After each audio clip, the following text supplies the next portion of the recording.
Serials act అంటే ఒక యాక్టర్గా వచ్చినప్పుడు చాలా మంది యంగ్ జనరేషన్ మిమ్మల్ని నవభారత్ బాలాజీ గారిని మంచి మంచి మూవీస్లో యాక్టర్గా చూసాము అంటే మీ ప్రొఫైల్ తెలుసుకుంటారు కదా ఎలా ఉంటుంది వాళ్ళ వెల్కమ్ అంటే సెట్ ఇవాళ రోజుల్లో వచ్చే కొత్త వాళ్ళకి ఎవరికి ఏం తెలియదు, ఆర్టిస్టులకు తెలియదు, టెక్నీషియన్స్ కూడా తెలియదు.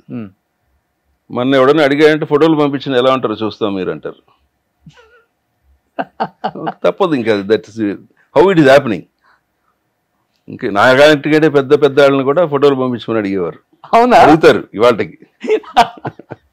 కొంచెం పళ్ళు బిగబెట్టి ఒక్కసారి ఒక్క సరే అలాగే. ఇంకొకళ్ళు అడిగారు, ఇది ఆడిషన్కి వస్తారా మీరు అన్నాడు. వస్తానన్నా. ఏంటి సార్? వెళ్ళాను. అప్పుడు చూసి అరే మీరా, మిమ్మల్ని ఆడికి పిలిచింది ఎవడండి అన్నాడు డైరెక్టర్. ఎవరో పిలిచారు వచ్చాను అన్నాడు. భలేవాడు సార్, మీరు వెళ్ళిపోండి వెళ్ళిపోండి. తెలియదు కదా వాళ్ళకి. తప్పలేదు, ఆడు పిలిచాడంటే వెళ్తామే. కానీ మీరు చాలా అప్డేట్ అయ్యారు అయితే ఈ జనరేషన్ తో. అది ఎప్పుడు అవసరం అంట. నేను నాయుడు గారి దగ్గర నేను నేర్చుకుంది అదే, రామనాయుడు గారి దగ్గర.